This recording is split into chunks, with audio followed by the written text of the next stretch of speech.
Tuhan bersamamu.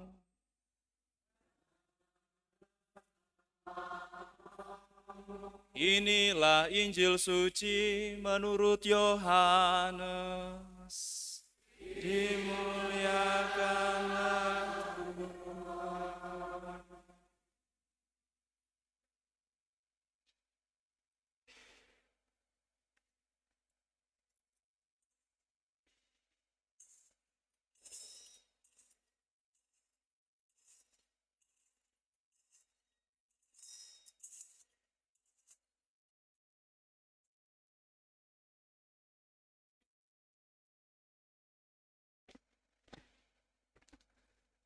Dalam amanat perpisahannya, Yesus berkata kepada murid-muridnya, "Jika seseorang mengasihi aku, ia akan menuruti firman-Ku. Bapa-Ku akan mengasihi dia, kami akan datang kepadanya dan tinggal bersama-sama dengan dia. Siapa saja yang tidak mengasihi aku, ia tidak menuruti firman-Ku. Firman yang kamu dengar itu bukanlah dari aku, melainkan dari Bapa yang mengutus aku. Semuanya itu aku katakan kepadamu, selagi aku berada bersama-sama dengan kamu. Tetapi penolong, yaitu Roh Kudus, yang akan diutus oleh Bapa dalam namaku, dialah yang akan mengajarkan segala sesuatu kepadamu dan akan mengingatkan kamu tentang semua yang telah aku katakan kepadamu. Damai aku tinggalkan bagimu, damaiku aku berikan kepadamu. Dan apa yang aku berikan tidak seperti yang diberikan oleh dunia kepadamu. Janganlah gelisah dan gentar hatimu. Kamu telah mendengar bahwa aku telah berkata kepadamu, aku pergi, tetapi aku datang kembali kepadamu. Sekiranya kamu mengasihi aku, kamu tentu akan bersuka cita karena aku pergi kepada Bapa-Ku, sebab Bapa lebih besar daripada aku. Sekarang juga aku mengatakannya kepadamu sebelum hal itu terjadi, supaya apabila hal itu terjadi, kamu percaya. Demikianlah sabda Tuhan.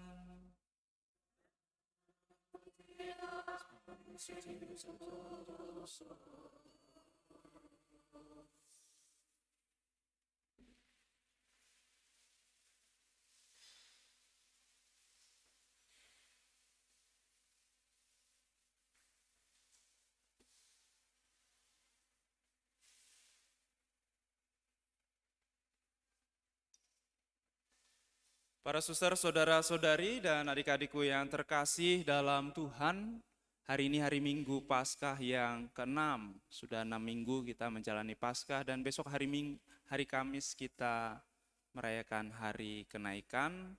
Dan nanti setelah 50 hari Paskah kita merayakan Pentakosta, turunnya Roh Kudus dan sebagai penutup dari masa Paskah. Pada hari ini Tuhan Yesus menjanjikan penghibur, yaitu Roh Kudus kepada para murid-Nya. Kita masing-masing sudah memiliki roh, sudah memiliki nafas Allah yang membuat kita hidup sekadarnya sebagai manusia. Artinya apa? Kalau kita hanya mengandalkan nafas hidup kita, ya kita hanya menjadi sekadar manusia. Kemudian Tuhan Yesus menjanjikan Roh Kudus sebagai penghibur.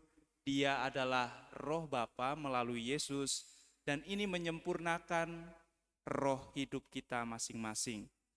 Kita bukan menjadi sekedar manusia, tetapi menjadi manusia yang diselamatkan, manusia yang sungguh-sungguh memiliki kepenuhan hidup.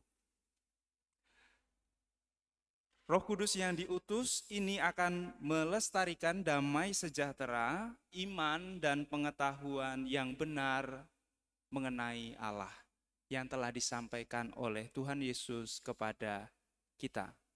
Maka kitab suci kita itu bukan suatu buku yang bim salabim ada, tetapi itu ditulis menggunakan daya karsa manusia, karena manusia memiliki kecerdasan, Allah menggunakannya, tetapi sang penulis menulis dalam terang Roh Kudus.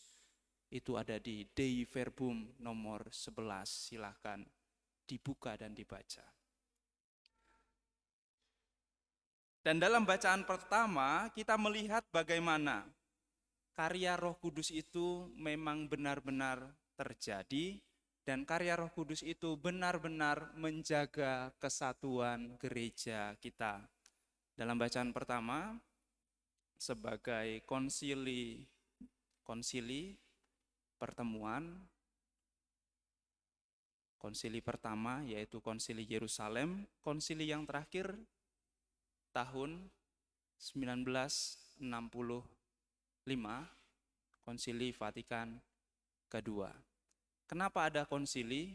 Karena ada, kalau dari bacaan pertama tadi, ada permasalahan yang membingungkan umat sekalian. Ya, tahun 1965 ada perubahan manusia dari tradisional menjadi industrialis, maka perlu adanya konsili. Lalu kapan ada konsili lagi? Nanti, kalau kita orang-orang Katolik sudah bingung tentang menjalani hidup di dunia zaman sekarang. Nanti akan ada konsili lagi. Kita melihat bagaimana Roh Kudus berkarya dalam diri gereja, dalam diri para rasul, para penatua jemaat. Dalam bahasa Yunani, penatua itu disebut sebagai presbiter. Ya, presbiter itu sebutan untuk para romo, presbiter. Dan juga dalam diri jemaat perdana, dalam diri Barnabas dan dalam diri Paulus. Apa yang membuat konsili terjadi? Pertanyaan, apakah orang bukan Yahudi harus menjalani tradisi Yahudi untuk bisa selamat? Paulus dan Barnabas sudah tahu jawabannya tidak harus. Tetapi karena Roh Kudus menggerakkan dia untuk tetap bersatu dalam gereja, akhirnya apa? Paulus dan Barnabas bertanya kepada para rasul. Kalau tidak digerakkan oleh Roh Kudus, apa yang terjadi? Buat gereja sendiri, ya, dengan ajaran yang dianggapnya benar. Maka Paulus dan Barnabas datang kepada para rasul, para jemaat, para penatua jemaat untuk memastikan tentang ajaran bahwa orang untuk menjadi Kristen tidak perlu terikat oleh budaya apapun. Kekristenan bukan agama budaya, tetapi kumpulan orang-orang yang percaya kepada Yesus. Dan apa itu percaya? Dalam Injil kita akan mendengarkan penjelasannya. Sudah mendengarkan penjelasannya. Para suster, saudara-saudari dan adik-adikku yang terkasih, dalam konsili yang pertama itulah Roh Kudus berkarya, dan dalam sejarah gereja Roh Kudus tetap berkarya, dan karyanya itu senantiasa dalam komunitas, komunal, maka berjalan dalam konsilium itu kebersamaan, dan dalam kesatuan dengan para rasul, apostolik, dan yang ketiga, yang diputuskan oleh Roh Kudus itu pasti menimbulkan damai sejahtera. Dan damai sejahtera ini hanya kena bagi orang-orang yang mau menerima terang dan mau menerima kebenaran. Bagi orang-orang yang gelap hati, pasti akan jengkel dengan keputusan-keputusan yang dibuat oleh Roh Kudus melalui gereja, melalui ketua lingkungan, melalui stasi, ya. Tetapi kalau kita memang bersatu dalam Roh Kudus, keputusan yang diambil oleh jemaat, oleh komunitas dalam doa, pasti membuat kita bahagia. Maka para suster, saudara-saudari, dan adik-adikku yang terkasih, roh yang sama yang sudah menjaga gereja itu sejak konsili Yerusalem, roh yang sama itu pula yang dijanjikan kepada para murid Yesus sampai hari ini. Lalu ada yang bertanya, saya dengar nih, walaupun tidak kelihatan orangnya.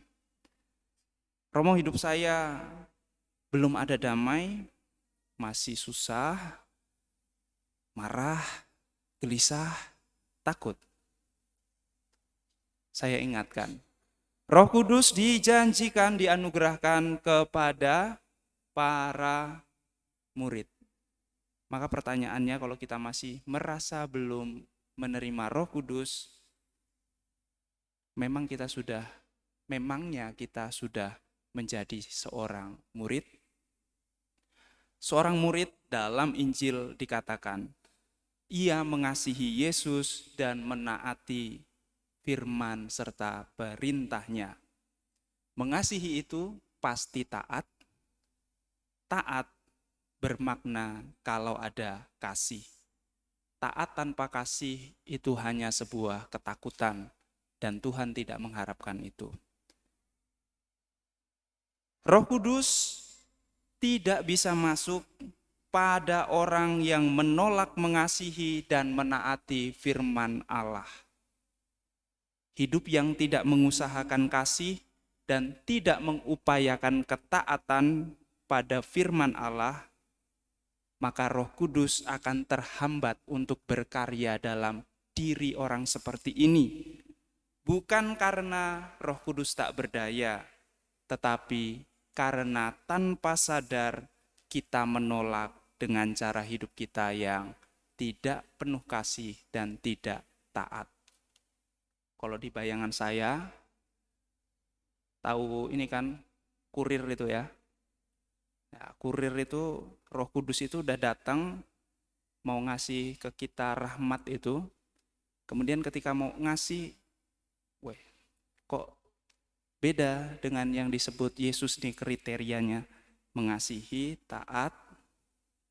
Wah, berarti salah alamat, lewat. Maka supaya Roh Kudus bisa berkarya, dari diri kita harus bisa mengasihi dan harus bisa taat. Orang yang mengasihi pasti taat. Lihatlah pasangan suami istri. Kalau kamu mengasihi, pasti saling taat satu sama lain. Taat itu artinya apa? Setia. Dan taat tanpa kasih itu sama dengan takut. Itu sama seperti anak-anak yang taat ke orang tuanya, tetapi karena tidak mengasihi, itu hanya sebuah ketakutan. Nanti ketika dia sudah berani, sudah besar, dia nggak akan taat lagi kepada kita.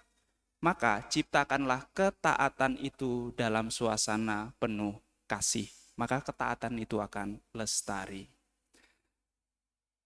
Para suster, saudara-saudari, dan adik-adikku yang terkasih, maka mari hari ini kita diingatkan untuk bisa sungguh-sungguh menjadi murid yang benar-benar mengasihi dan taat. Dan hanya dengan demikian, Roh Kudus bisa berkarya dalam diri kita.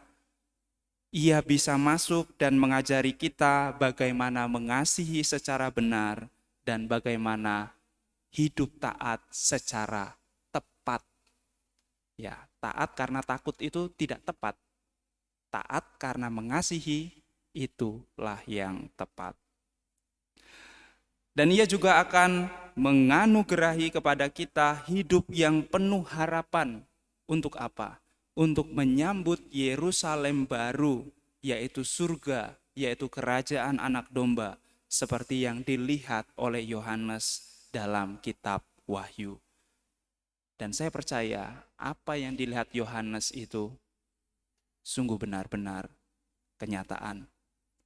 Ketika para murid yang lain tidak menyadari bahwa Yesus yang bangkit hadir di Danau Tiberias, hanya Yohanes yang pertama mengetahui itu Tuhan. Dan mereka tidak bertanya, tetapi yakin bahwa itu Tuhan. Maka Yesus menjanjikan roh, dan itu benar. Ia menjanjikan damai sejahtera, dan itu benar. Tetapi itu dijanjikan hanya kepada para murid. Maka kalau kita belum merasakan daya roh, belum merasakan damai sejahtera, pertanyaannya bukan, Tuhan, mengapa engkau belum menganugerahkan rohmu kepadaku? Tetapi pertanyaannya kepada diri kita sendiri. Hei Pius, sudahkah kamu menjadi murid yang benar? Semoga Tuhan memberkati kita.